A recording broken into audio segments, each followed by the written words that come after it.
Hello and welcome to part 3 of the hunt.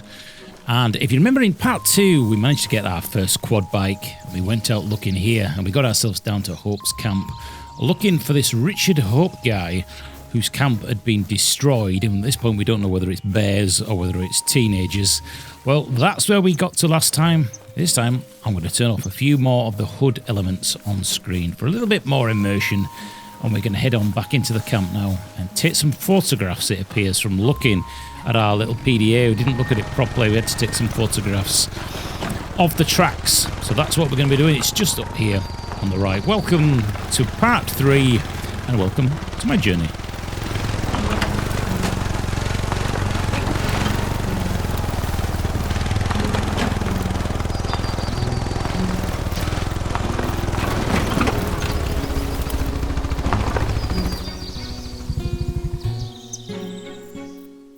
These definitely do look like bear tracks, so we're going to take some photographs of these and see if that proceeds on with the actual mission.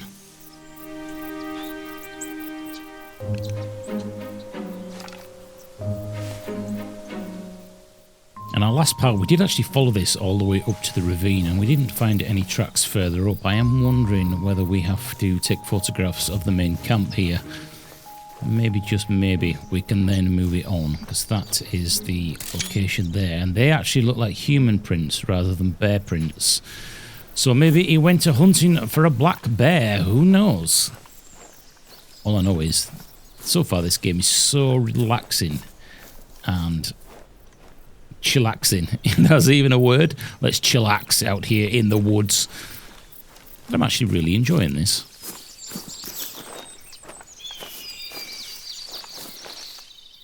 I was looking at some players who have gone for some of the extremely difficult animals further into the game. And they've played a lot of hours, 60, 70 hours. And the amount of animals that they've actually scared from sound and smell that they didn't even, and they weren't even aware that the animals were there, just shows you how realistic this game can be. There are diamonds as well. When I say diamonds, I mean, I think that is almost like an exotic or a rare animal and you've had the perfect kill. And crossbows and shotguns and all sorts. Looks like it continues on there. And he also, I was looking at somebody who's doing duck hunting, putting decoys down in a cornfield and using the call, you know, all that whatever you put in your mouth to call them in. And then he'd also purchased some sort of hunting sleeping bags that had an ability for you to be able to lay down with a shotgun, etc. So there's a lot more in this game than you actually realise. So let's head on up the ravine here in our quad bike and see if we can get any more trails or any more clues further up.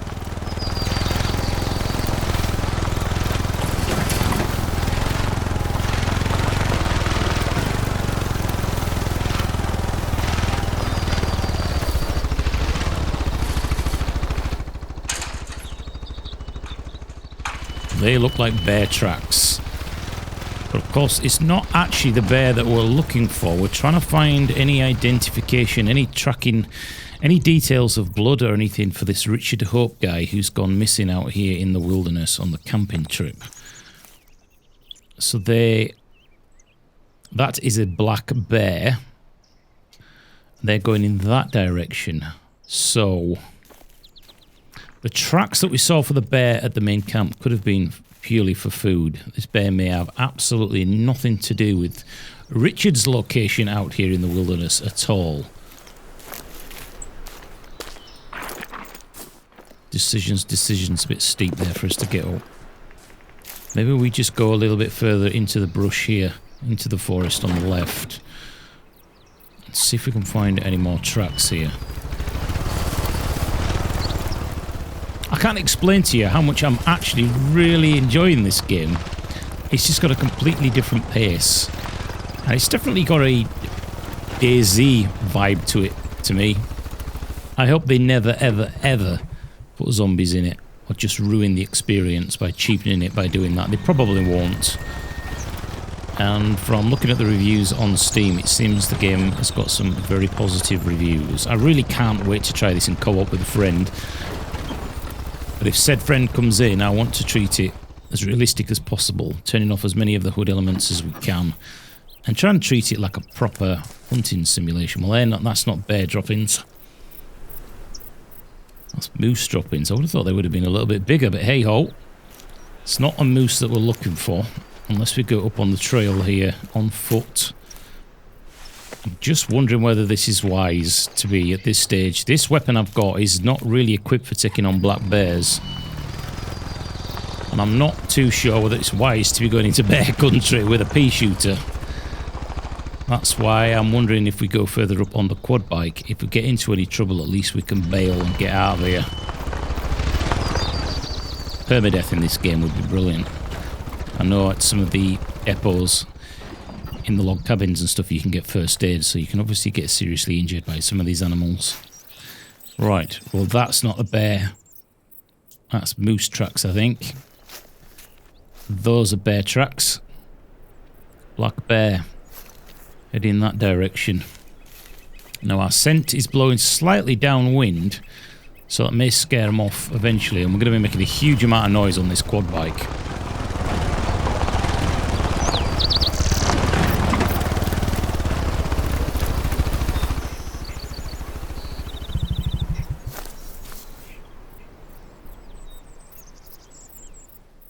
Fresh droppings, so the bear has been here very recently. Interestingly enough, the markings down at the bottom right regarding animals' visibility and things like that, it is around 250 meters. A lot of the animals will sense you, they will give a warning call, and that's usually too late because they're aware of your location. And it means they're basically going to bail. And there's no point chasing them on the quad bike because you just literally won't be able to get there. By the time you've got off, sorted your weapon out, sorted your breath out and everything else, they're just going to be long gone. So let's just have a peaceful look down here and see if we can see anything. We still haven't found any tracks for this Richard guy. We are in the right location, aren't we? No, we're not actually in the right location. So it looks like we're going to have to head back east. I think if we head further out here into the west, we're more likely to be getting into sort of hunting in the bear area, which is not really what I want to be doing. But let's just head up a little bit and see where we come out on the other side. Loving this quad bike. Don't know how people would have survived in this game without the quad bike before this. Just imagine running everywhere in armour. It'd take you hours. Well, a little bit like DayZ, innit?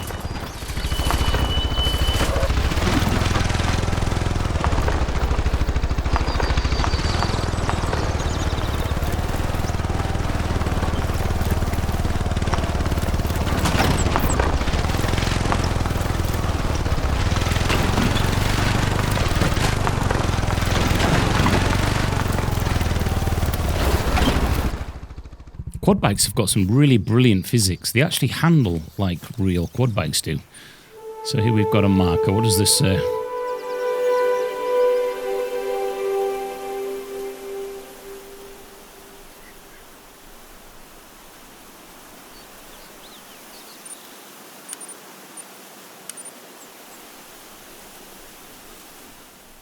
Take photos of the tracks.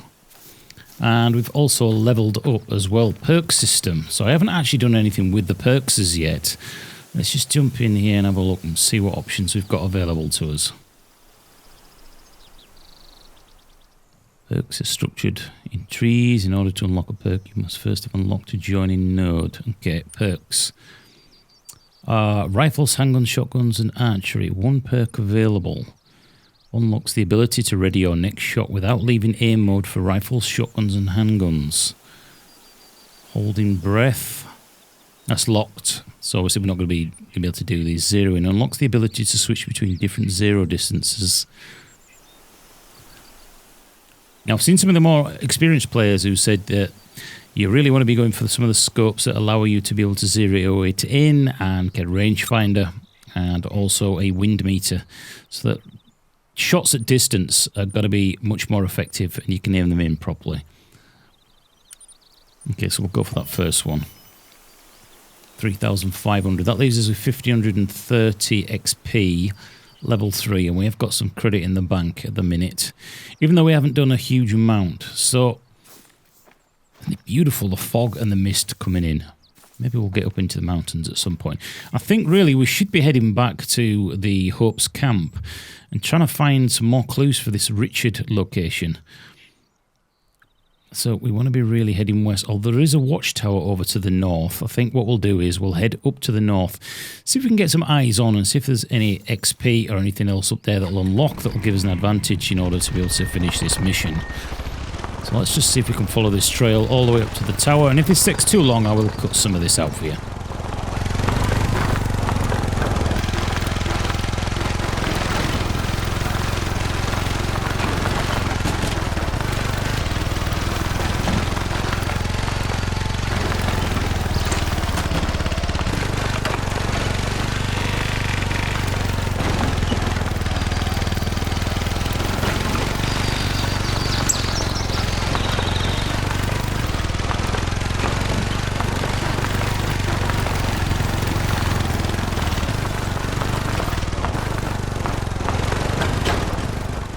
So here we are, all along the watchtower. We are quite high up in the mountains here, and it looks like it's going to start raining.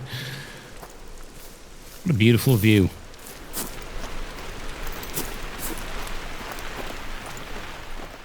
It's raining. Let's get ourselves up there. Please let there be like a more integrated sort of temperature system and much more of an in-depth simulation. I really don't want to look into the game too much and read too much onto it because I want to experience this firsthand rather than knowing everything, because that's what new players are going to get, the same experience when they jump in. Oh, I love the rain in this game. It is brilliant. So there we are. Lake District indeed. So I'm imagining there's going to be quite a lot of wildfowl missions at some point in the game. Let's have a look.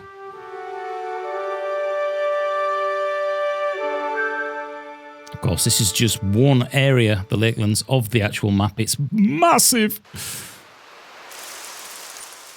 So there we are up on the peak. And we've hardly opened up anything at all here within this first area. Again, what I'd really like in here are some, things that you could collect or pick up. Maybe there is a cooking stove there, maybe to cook some meat or something like that. Wish you were here. That looks like a collectible, doesn't it? Unless I should take a picture with the camera. Things like over here with the fuel tanks or the fuel canisters. Wouldn't it be brilliant if you're running low fuel on the quad bike, you could come here and resupply. I don't know if that's in the game. If you're a more experienced player in this game, then do let me know. Let's get ourselves back down. And then I think what we'll have to do is we'll head back down towards Hope's camp and look for this Richard guy. We're getting a little bit distracted here by coming up on this tower, but it kind of made sense. We were close to it. We might as well have used it. It's starting to raise. Is that an osprey? It looked like a bird of prey. Could have been an osprey or a red kite. Right, what we're doing now. Map. I'm looking at that scrolling there between the weapon and the PDA. So there's the PDA. Take photos of the tracks. So we need to be heading down here. Southeast, down into Hope's camp. And there are a few little locations down there. I might actually head down towards the river down here and have that as the end of the video. We'll go down and have a look at the wetlands, the marshlands down there.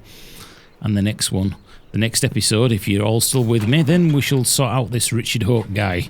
All this bloody hassle he's causing us. I hope he's got deep pockets, lads. And ladies, of course, and all the bits in between. Let's get down the valley. The sun's coming out, which means it's probably going to get foggy with the heat and mist. Let's head further down into the valley. Beautiful. This game is beautiful.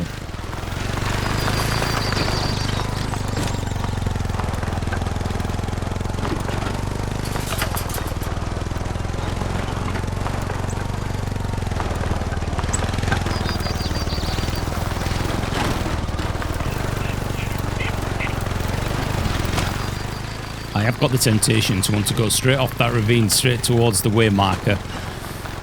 But it's not the easiest thing to see what's on the other side of that hill, or where the grass, or there's a mound and there's a cliff. I don't want to damage the quad bike too much. As you can see at the bottom right of the blue bar, I have already damaged this quite a bit.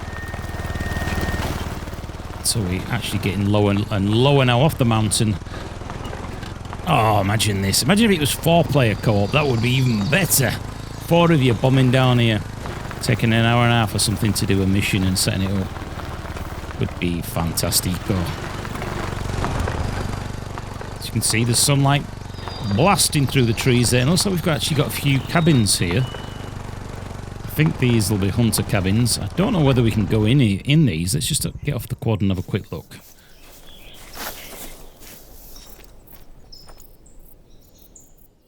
It appears to be locked. There's a couple more cabins up ahead, but I don't think we'll be able to go in those either unless they're officially kind of on the map as a place you can go in. Yeah, that one's got a lock on it as well. A toilet out there. Apparently there are collectibles in caves and things like that as well. Not seen any caves or anything like that, but then again we've hardly even scratched the surface of this. I keep going about these more experienced players. Some of them have got 3,000 hours in this game. So there must be a hell of a lot to do. And a lot of the animals later become extremely more difficult. That's when the tactics and the clever stuff comes in. So don't think that me shooting a couple of deers and things like that is what the game's like. Easy. It certainly is not easy at all. And a lot of experience and more kit. And a lot of waiting around and hunting as in real life. So there's our waypoint marker. So we must be down near the lake somewhere. Those waypoints tend to give you just a rough idea. And I can see the lake. Ooh, damaged my bike. I can see the lake down here on the right.